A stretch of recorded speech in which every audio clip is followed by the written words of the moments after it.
D-Day, June the 6th, 1944. The most ambitious military operation in history. The target, to liberate Europe from Nazi rule. At the 11th hour, General Dwight D. Eisenhower, the Supreme Allied Commander, has postponed the invasion because of bad weather. If he doesn't go within 48 hours, then the next date, with the right moon and tide, is 2 weeks away, and he cannot wait that long. His troops are at an advanced state of readiness. Their morale must be maintained. Hiding vehicles, ships and planes from the Germans will be impossible. They must go soon or not at all. This is the story of the 10 days to D-Day and the day itself, told through the eyes of 10 ordinary people whose actions shaped extraordinary events.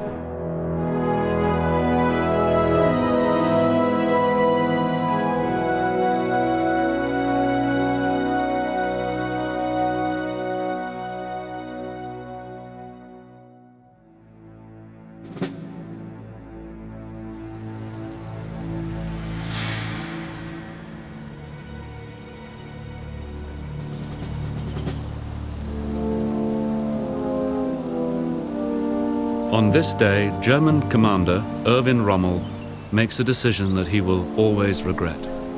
His experts have told him the weather is far too uncertain for the Allies to land. He is firmly convinced that the tides and moon are wrong for an invasion.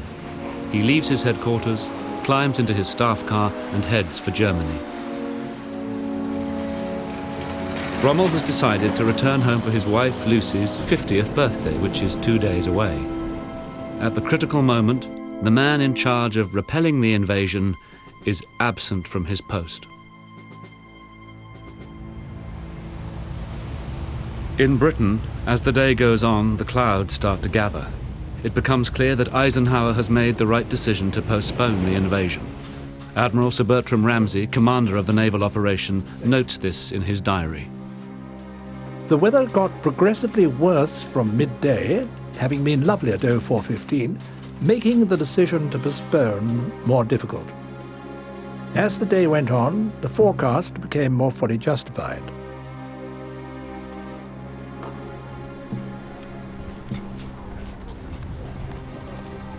The order to stand down for 24 hours has now filtered through to all the Allied troops.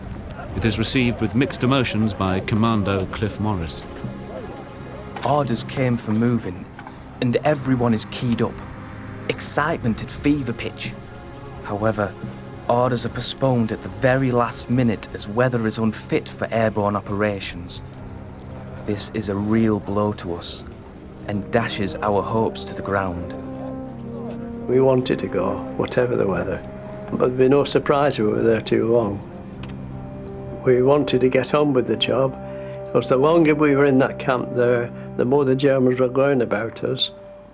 But they were bound to have people on the inside who'd never been spotted and could relay things out.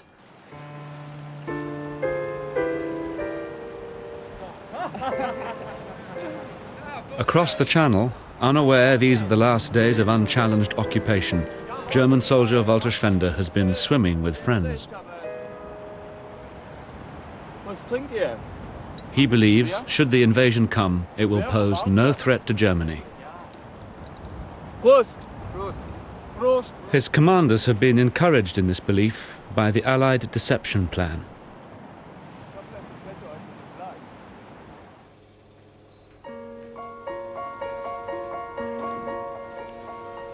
Back in Britain, Juan Pujol, the double agent codenamed Garbo, is the front man for this ingenious strategy. Garbo is in the pay of the British, but the Germans think he is working for them. He is part of the plan to confuse the enemy using dummy ships and vehicles to mislead their aerial reconnaissance. Garbo's job is to send messages convincing the Germans that the invasion force will land near Calais, not in Normandy.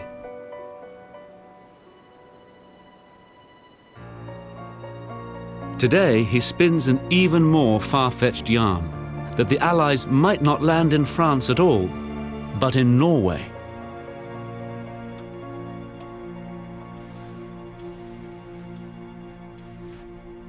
That evening, Winston Churchill is in his underground bunker, from where he has watched the progress of so many battles. It is now he receives the latest news from the Allied campaign in Italy. He is told that the Allied forces have entered the Piazza Venezia in the center of Rome. The Italian capital has officially fallen. When the American president, Franklin D. Roosevelt, is informed, he tells reporters, "The first of the Axis capitals is now in our hands. 1 up and 2 to go." Now, everything depends on D-Day. Only its success will secure Paris and Berlin for the Allies and absolute victory in the European war.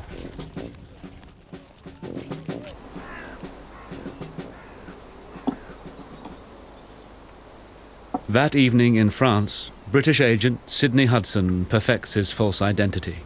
If he is stopped by the Gestapo, his papers, those of a travelling cosmetic salesman, will save him. My first name was Jacques Laroche.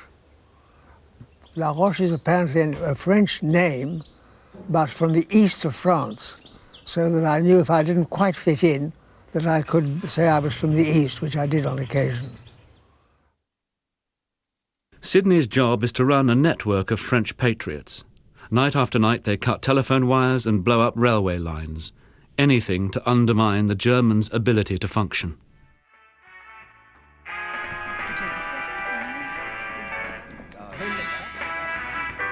"100 miles to the north, André Heinz is with his friends, but he has other things on his mind. When will the Allies arrive?" On Sunday, when nothing happened, I was so depressed that I decided to go to the party all the same. And I must say that I had a very strange feeling then, because I was looking at my friends dancing at the time, and I felt like a little god, because I was the only one who knew the future. I would have liked so much to tell all those friends I liked so much to hide or to leave Caen, to be on the safe side, because in a city you were more in danger than in the countryside. But I couldn't even tell them that. And I was just thinking, well, how many will be still alive after it is all over?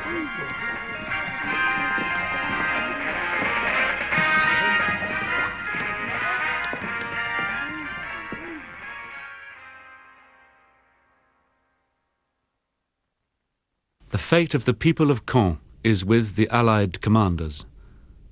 In England, at 9:30 p.m, Eisenhower is brought the incredible news of a break in the bad weather. The terrible storm in the Channel will lift.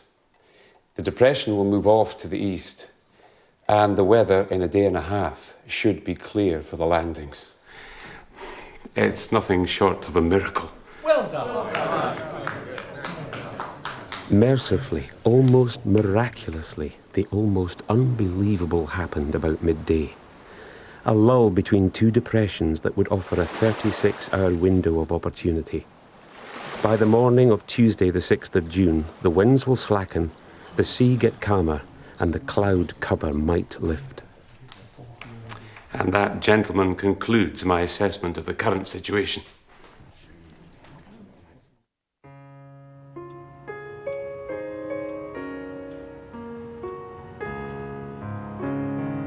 Before turning in, Admiral Ramsay completes his daily diary.